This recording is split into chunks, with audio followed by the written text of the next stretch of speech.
Saudara-saudara yang kekasih di dalam nama Tuhan Yesus Kristus, Shalom Aleichem, Bishem Hamasyah. Ketemu dengan Romo lagi di Suara Padan Gurun dalam Menata Kalbu. Tema pada saat ini yang ingin Romo berikan adalah masih terkait dengan doa. Doa adalah merupakan alat atau sarana hubungan kita dengan Allah. Dengan doa yang kita panjatkan, maka kita dapat masuk di dalam kehidupan Allah itu sendiri. Dan Allah oleh karena rohnya telah memimpin, menerangi, dan juga membimbing kita di dalam kebenaran itu.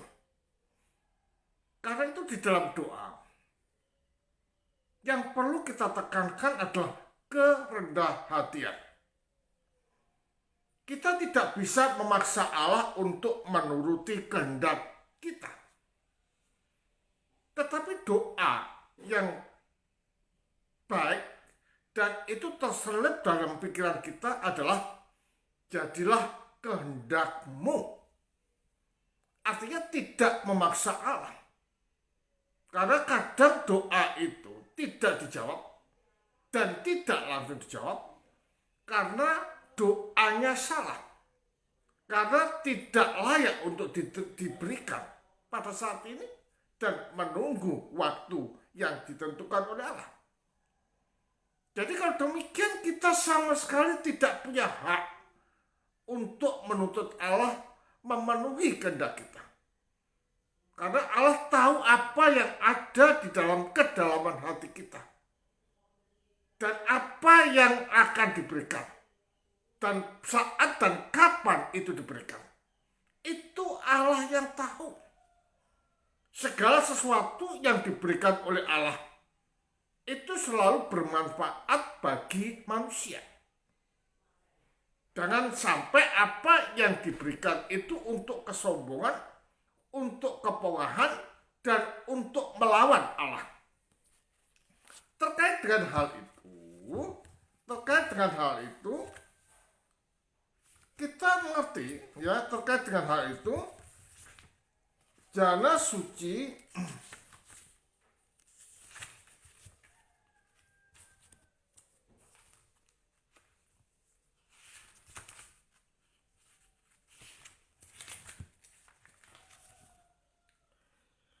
Gennadius Rantai Emas mengatakan, bersungguh-sungguhlah dalam doa kepada Tuhan yang mengetahui setiap orang, bahkan sebelum kelahiran kita. Dan jangan meminta agar segala sesuatu akan sesuai dengan kehendakmu, karena manusia tidak tahu apa yang benar-benar bermanfaat baginya. Tetapi katakanlah kepada Allah, jadilah kehendakmu. Karena dia melakukan segala sesuatu untuk kebaikan kita. Artinya bahwa kita tidak bisa memaksa Allah untuk menuruti kehendak kita. Tidak bisa. Karena segala sesuatu yang Allah berikan kepada kita ini supaya bermanfaat untuk kebaikan, untuk kesucian, untuk kesempurnaan di dalam kehidupan manusia. Nah, atas dasar inilah, jikalau kita berdoa salah atau tidak bermanfaat, jangan pernah berharap bahwa Allah akan menjawab kita. Allah tidak akan menjawab doa-doa yang tidak benar, doa-doa yang tidak bermanfaat, tetapi Allah akan menjawab pada orang yang berdoa sungguh-sungguh dan mengedepankan Allah serta mengikuti apa yang Allah kehendaki di dalam hidup ini. Maka dikatakan jadilah kehendakmu. Juga dikatakan oleh Yohanes Yohanes anak tangga demikian. Ya, setiap orang yang meminta sesuatu dari Allah dan tidak menerima hal itu, pasti ia tidak menerimanya karena salah satu dari alasan ini. Entah karena mereka meminta sebelum waktunya. Jadi kalau demikian, sebelum waktunya itu dijawab, kita tidak akan mendapatkan jawaban. Nah, saat kita tidak mendapatkan jawaban dari Allah, jangan katakan bahwa Allah membenci kita. Jangan katakan bahwa Allah meninggalkan kita. Jangan katakan bahwa Allah tidak mengasihi kita. Tidak. Allah itu maha kasih. Allah itu mengetahui apa yang ada di dalam kita. Kalau doa itu belum waktunya diberi, ya tidak diberi. Karena apa yang Allah berikan itu selalu mempunyai maksud untuk kebaikan orang yang doa itu. Jikalau memang doanya itu, permintaannya itu belum waktunya, ya Allah tidak memberi dan kita tidak boleh maksa. Juga dikatakan, atau mereka meminta yang tidak layak, itu pun juga menjadi alasan. Ya. Atau niat kesombong, atau karena jika mereka menerima apa yang mereka minta, mereka akan menjadi angkuh atau jatuh dalam kelalaian. Nah, alasan-alasan ini loh saudara, yang menjadikan kadang doa kita tidak dijawab sama sekali dan tidak ada way out di dalam kehidupan kita. Karena salah, karena maksudnya tidak baik. Dan Allah tidak akan memberi hal itu. Allah akan memberikan segala doa-doa itu dan menjawabnya jika memang tepat waktu, ya memang sudah saatnya, dan juga itu bermanfaat bagi kita. Kalau tidak, ya tidak dijawab. Ya tidak dijawab. Karena Allah itu menginginkan manusia itu selalu melakukan dan merefleksikan sifat dan karakteristik Allah yang bersifat trinitarian itu. Ya suci, ya murni, ya kasih, kerendahan hati, dan lain-lain sebagainya. Jadi kalau demikian, kita tidak dapat memaksa Allah di dalam doa. Juga dikatakan oleh Silon dari Athos demikian. Ya, Silon dari Athos mengatakan demikian. Siapapun yang ingin menghidupi doa tanpa panduan dan dengan bangga berpikir bahwa dia bisa belajar dari buku dan tidak sudi pergi ke seorang elder, sudah setengah jalan ke dalam kekayaan rohani. Jadi kalau demikian, panduan dari elder atau bapak rohani itu sangat penting di dalam kehidupan kita. Jangan pernah kita berbangga, saya sudah mempelajari banyak buku. Saya tidak perlu elder atau pimpinan atau bapak rohani untuk memimpin kita atau memimpin aku.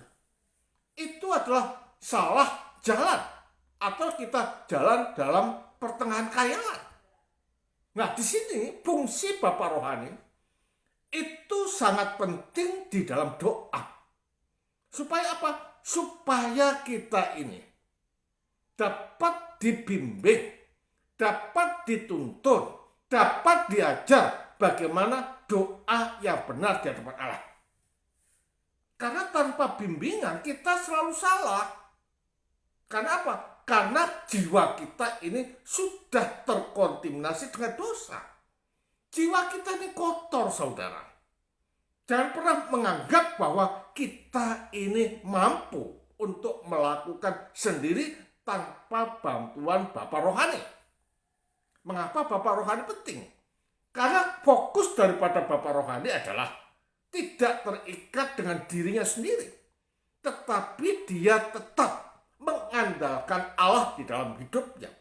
Seperti halnya Paulus katakan, hidupku bukan aku lagi, tetapi Allah yang ada di dalam aku. Artinya fokus hidup para elder sebagaimana Paulus itu mefokuskan hidupnya kepada Allah.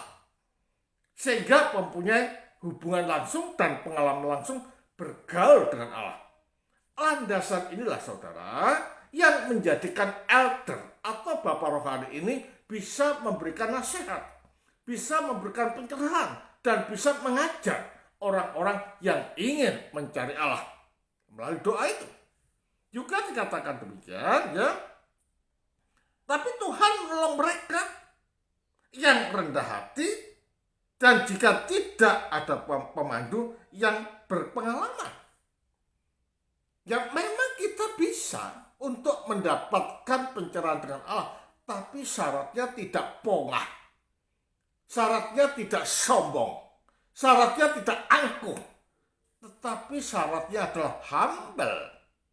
Allah akan menuntun dan Allah akan memberikan pencerahan melalui rohnya dalam energi di dalam kehidupan orang yang betul-betul mencari Allah meskipun tanpa elder. Syaratnya adalah humble atau Anda pastor dan rendah hati. Ya, kan dikatakan gini, ya. Dan dia datang kepada bapak rohani atau konfesor, siapapun orangnya, maka Tuhan akan menaungi dia karena kerendahan hatian. Karena kerendahan hatian yang ada inilah akhirnya dia datang pada bapak rohani dan Allah akan menolong mereka. Jadi kalau demikian, kerendahan hatian, humble in our heart is very important to get God, to get close with God. Jadi kalau demikian, elder itu sangat penting di dalam kehidupan kita atau anak-anak yang belum mengerti tentang bagaimana berhubungan langsung dengan Allah. Ya, dikatakan oleh Iskak dari saya demikian. Jika pada saat sedang berdoa, pikiran berkeliaran oleh karena pemikiran asing atau kekhawatiran tentang sesuatu, maka doa demikian ini tidak dapat disebut murni. Doa yang murni itu tidaklah berkeliaran pikiran kita, tetapi fokus dan menyatukan kehendak kita dengan Allah, sehingga dengan demikian doa ini akan layak. Tetapi jika berkeliaran memikirkan hal-hal yang tidak perlu dipikirkan saat doa, maka doanya adalah dikatakan doa yang tidak murni. Juga bahasa Nubius Agung menegaskan demikian. Jika engkau menjadi tinggi hati, ketika kamu menerima apa yang kamu minta dalam doa, maka jelas bahwa doamu tidak pada Allah. Ya, jadi kalau orang merasa tinggi hati dan menerima sesuatu, maka itu dikatakan doanya tidak kepada Allah. Nah, siapa kalau yang memberi itu? Ya bukan Allah. Kalau bukan Allah, siapa? Ya roh lain. Ya, roh yang tidak bertanggung jawab. Roh yang menjadikan kita angkuh, roh yang menjadikan kita tinggi hati, roh yang menjadikan kita sombong. Siapa roh itu? Makanya ada ketika Yesus itu dicobai. Segala sesuatu akan menjadi milikmu jikalau engkau berdoa kepadaku atau menyembahku. Enyahlah iblis, sebab hanya Allah lah yang patut disembah. Jadi bisa yang memberi adalah roh lain, atau dapat dikatakan iblis yang memberi. Karena segala pemberian yang Allah berikan kepada manusia itu adalah untuk kebajikan, menuju kesempurnaan, menuju kesucian, menuju pembaruan, dan menuju pada pengambil bagian di dalam kodrat ilahi. Mempunyai dampak, bukan sombong, tetapi malah rendah hati. Ya, dan kamu tidak menerima pertolongan darinya. Ya, kita tidak akan menerima pertolongan darinya. Dari siapa? Dari Allah. Tetapi setan bekerja denganmu dalam rangka meninggikan hatimu. Ya, ketika kita diberi, kita sombong, pongah dan lain, itu adalah bujukan setan untuk membawa kita kepada ketinggian hati, kesombongan dan pongah, dan tidak merubah perilaku di dalam hidup kita. Sebab ketika pertolongan datangnya dari Allah, jiwa tidak menjadi aku. Coba kita lihat di sini. Ya. Sebab ketika pertolongan datangnya dari Allah, jiwa tidak angkuh tetapi malah akan lebih rendah hati. Dan ia kian kagum pada belas kasihan Allah yang besar. Betapa pengasihnya dia terhadap orang berdosa. Jadi doa-doa yang dijawab yang menjadikan orang itu sombong, menjadikan orang itu angkuh, menjadikan orang itu berkenan, itu dapat dipastikan bukan dari Allah. Tetapi doa yang dijawab menjadikan orang itu kagum pada Allah, menjadikan orang itu rendah hati, menjadikan orang itu lebih care kepada orang lain, itulah doa yang datang dan jawabannya dari Allah. Jadi kita harus membedakan dampak dari pemberian itu menjadi sombong atau makin rendah hati dan merubah perilaku di dalam hidup dan kehidupan kita. Harus hati-hati dan harus jelas di dalam kehidupan kita. Juga dikatakan oleh Siluan, ketika Allah ingin berbelas kasihan kepada seseorang, ya, dapat dilihat ini. Ketika Allah ingin berbelas kasihan kepada seseorang, dia mengilhami orang lain untuk berdoa baginya. Dan dia mendatangkan pertolongan melalui doa ini. Ada orang lain yang digerakkan Allah untuk mendoakan kita juga.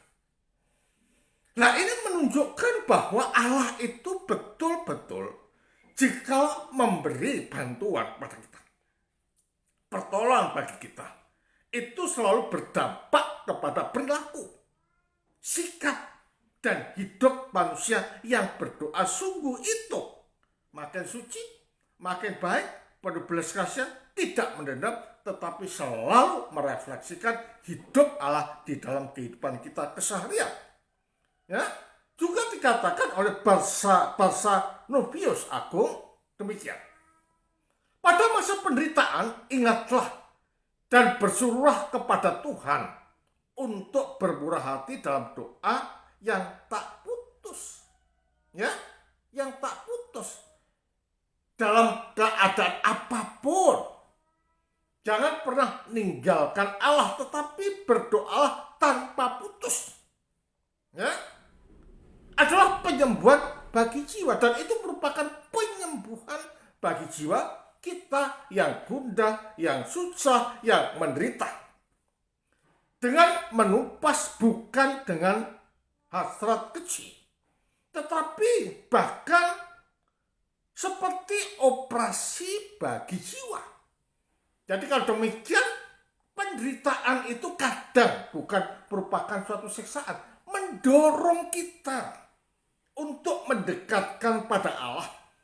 Dan penderitaan ini dikatakan sebagai operasi jiwa untuk memurnikan, untuk mendekatkan diri kepada Sang Kalik. Sebagaimana dokter menemukan pengobatan yang diperlukan,